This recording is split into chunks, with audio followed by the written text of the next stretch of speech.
Assalamualaikum warahmatullahi wabarakatuh. Selamat pagi semua. Untuk kelas 11 broadcast, hari ini kita memasuki mata pelajaran PAV atau produksi audiovisual. Nah, di PAV ini, di materi pertama yaitu kita akan mempelajari tentang prosedur K3. Apa itu prosedur K3 dan tujuannya apa kita mempelajari prosedur K3 ini? Nah, kalian simak materinya baik-baik ya. Berikut adalah materinya. Nah, di prosedur keselamatan, kesehatan, dan keamanan kerja ini, kita belajar tentang bagaimana sih kita menjaga kesehatan, keselamatan, dan keamanan kita saat kita bekerja, dan apa saja SOP yang harus kita lakukan, dan faktor-faktor apa saja yang ditimbulkan saat kita bekerja, dan cara mengatasinya bagaimana, dan dasar hukumnya itu apa aja di sini kita akan pelajari. Nah, yang pertama yaitu tentang apa itu prosedur K3. Prosedur K3 ini merupakan tahap atau proses suatu kegiatan untuk menyelesaikan aktivitas atau metode atau cara langkah demi langkah secara pasti dalam pekerjaan dengan memperhatikan keselamatan, kesehatan, dan keamanan kerja. Nah, di setiap perusahaan itu ada bentuk badan usaha yang mempekerjakan suatu tenaga kerja dengan tujuan mencari untung atau tidak, baik milik swasta maupun negara. Nah, di tempat kerja adalah setiap ruangan atau lapangan tertutup atau terbuka, bergerak atau tetap di mana tenaga kerja bekerja atau sering dimasuki tenaga kerja untuk keperluan suatu usaha, dan di mana terdapat sumber atau sumber-sumber bahaya baik darat, tanah, air, di dalam air maupun di udara, dan yang berada di dalam wilayah kekuasaan hukum Republik Indonesia. Nah, ini adalah beberapa faktor penyebab timbulnya kecelakaan kerja. Nah, diantaranya apa? Yang pertama yaitu faktor nasib dari para tenaga kerja. Yang kedua, faktor lingkungan fisik tenaga kerja.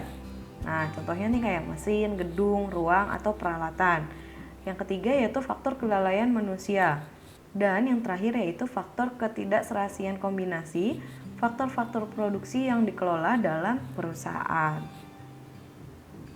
Selanjutnya yaitu bagaimana sih cara mengantisipasi kecelakaan kerja?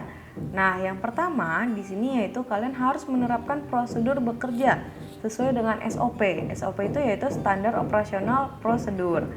Yang kedua, melaksanakan prosedur dengan memperhatikan K3, yaitu seluruh unsur yang ada seperti pimpinan, karyawan itu mempunyai kaitan dengan masalah K3. Terus yang ketiga, menginformasikan atau melaporkan kepada pihak yang terkait dengan segera. Terus yang terakhir yaitu melaporkan kejadian yang mencurigakan secara tertulis atau lisan. Nah, maksud dari menginformasikan laporan kepada pihak yang terkait dengan segera itu apa? Contohnya, jika kalian merasakan alatnya ya, misalkan kalian itu sedang menggunakan suatu alat di saat kalian bekerja. Nah, alatnya itu tidak berfungsi dengan baik. Nah, itu kalian langsung harus segera laporkan ke pihak yang berkaitan agar bisa cepat diperbaiki agar tidak terjadi kecelakaan kerja saat kalian bekerja. Nah, lanjut, yang terakhir yaitu adalah dasar hukum K3 di tempat kerja. Nah, kita sebagai tenaga pekerja ini dilandasi hukum. Nah, ini ada 3 hukum yang dasar hukum yang ada saat kita bekerja. Yang pertama yaitu Undang-Undang Dasar 1945. Isinya apa?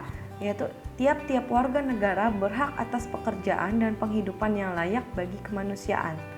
Nah, yang kedua, Undang-Undang Nomor 14 Tahun 1969, yaitu tentang tenaga kerja sebagai pelaksana pembangunan harus dijamin haknya dan diatur kewajibannya serta dikembangkan daya gunanya.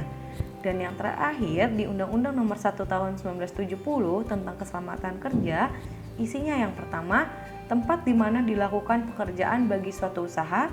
Yang kedua, adanya tenaga kerja yang bekerja di sana. Dan yang ketiga, adanya bahaya kerja di tempat itu. Oke, nah itu adalah materi kita hari ini. Sampai bertemu di pertemuan kita selanjutnya, di materi selanjutnya. Sekian dari saya. Wassalamualaikum warahmatullahi wabarakatuh.